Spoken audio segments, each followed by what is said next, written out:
Hi అమ్మా, ఈరోజు కొబ్బరి కారం కొడుతున్నానమ్మా. చూడండి, చాలా మంది అడుగుతున్నారు ఆ కూరలో వేసేటప్పుడల్లా కారం ఎట్లా కొడతారు చూపించండి అని.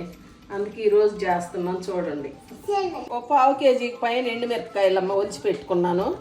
ఒక చిప్ప కొబ్బరి, ఎండు కొబ్బరి, దానికి రుచిగా తగ్గట్టు ఉప్పు, ఒక 4 ఎల్లిగడ్డలు,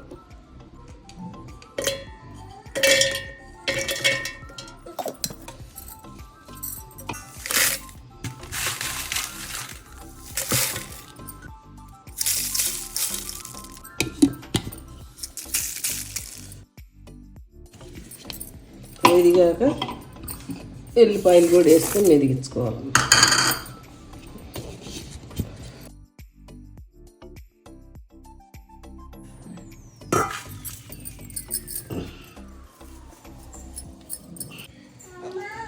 వేసానమ్మా మిక్సీకి.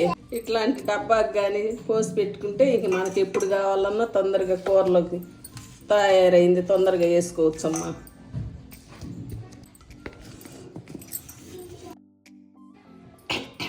ఈ కారం ఇడ్లీలైనా దోశలైనా వేసుకుని తింటే చాలా బాగుంటుందమ్మా. క్యాబేజీ పెసరపప్పు కూర చేస్తున్నానమ్మా. దాంట్లోకి లేదు, ఈయన ఎట్లా కొడుతున్నాను కదని మళ్ళీ వీడియో తీసి పెడుతున్నా మీకు చూపించవచ్చు అని. మీకు నచ్చితే లైక్ చేయండి, షేర్ చేయండి, సపోర్ట్ చేయండి అమ్మా.